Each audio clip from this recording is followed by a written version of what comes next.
"Dok, lutut kami terasa nyeri, terutama bila bangkit dari duduk atau dipakai jongkok, dan terasa kaku apabila bangun tidur pagi hari."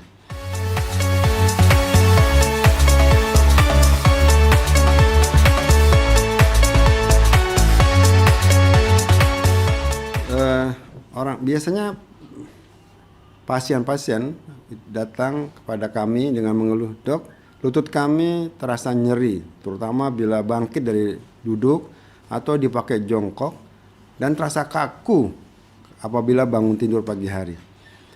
Rasa nyeri dan kaku ini membuat gerakan sendi lutut menjadi terbatas. Ini biasanya yang dikeluhkan oleh pasien. Jadi nyeri lutut, nyeri sendi lutut, kemudian rasa kaku di pagi hari, dan gerakan sendinya terbatas sehingga gerakan sholatnya menjadi terbatas, gerakan sholatnya.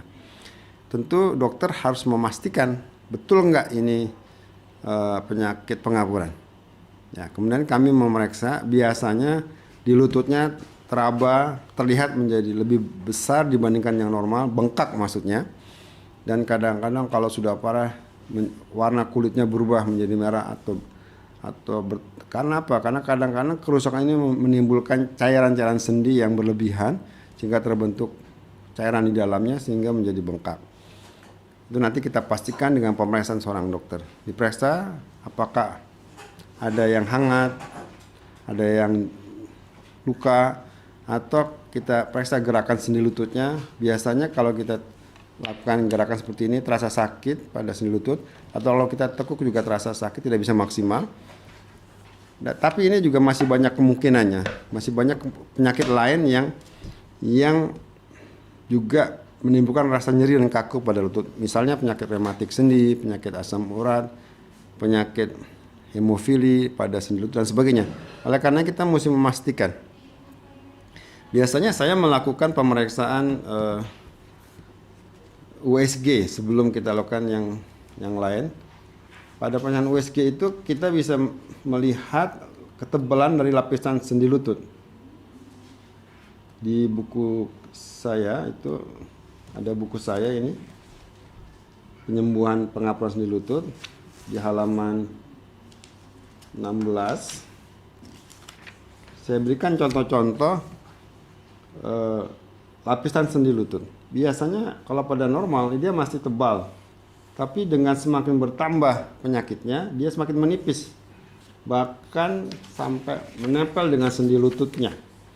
Jadi pasti ini adalah kerusakan lapisan tulang rawan. Kemudian kalau ingin lebih pasti, kita lakukan pemeriksaan MRI. Kita bisa melihat adanya cairan sendi yang berlebihan, penipisan daripada tulang rawan. Kemudian juga sendi-sendi di tulang tempurung. Kemudian kita ingin juga melihat bagaimana dampak penyakit pengapuran ini terhadap aksis atau lurusnya sendi lutut. Kita lakukan pemeriksaan X-ray biasanya. Pada pemeriksaan X-ray akan terlihat kalau sudah parah ini akan bengkok ke dalam. Sendi lutut yang normal itu biasanya lurus. Tapi bila sudah mengalami penyakit, dia akan bengkok ke dalam. Nah, ini sebagai tanda kalau lututnya sudah tidak lurus lagi, berarti dia sudah memasuki stadium akhir, stadium berat. Bengkok ke dalam, dan ini harus diluruskan dengan cara operasi.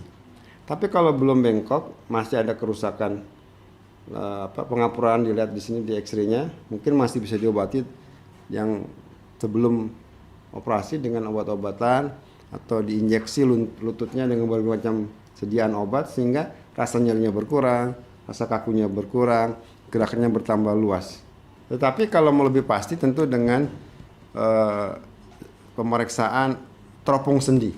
Nah, teropong sendi itu sebagai baku emas atau golden standard, karena dengan teropong kita bisa lihat isi dalam sendi lutut itu, dan kita bisa memastikan apakah ada kerusakan tulang rawan atau juga ada kerusakan pada yang lainnya. Kita masukkan teropong ke sini, kita bisa melihat adakah kerusakan selain tulang rawan, misalnya lapisan sendi di bawahnya meniskusnya rusak atau ligamentumnya menjadi robek.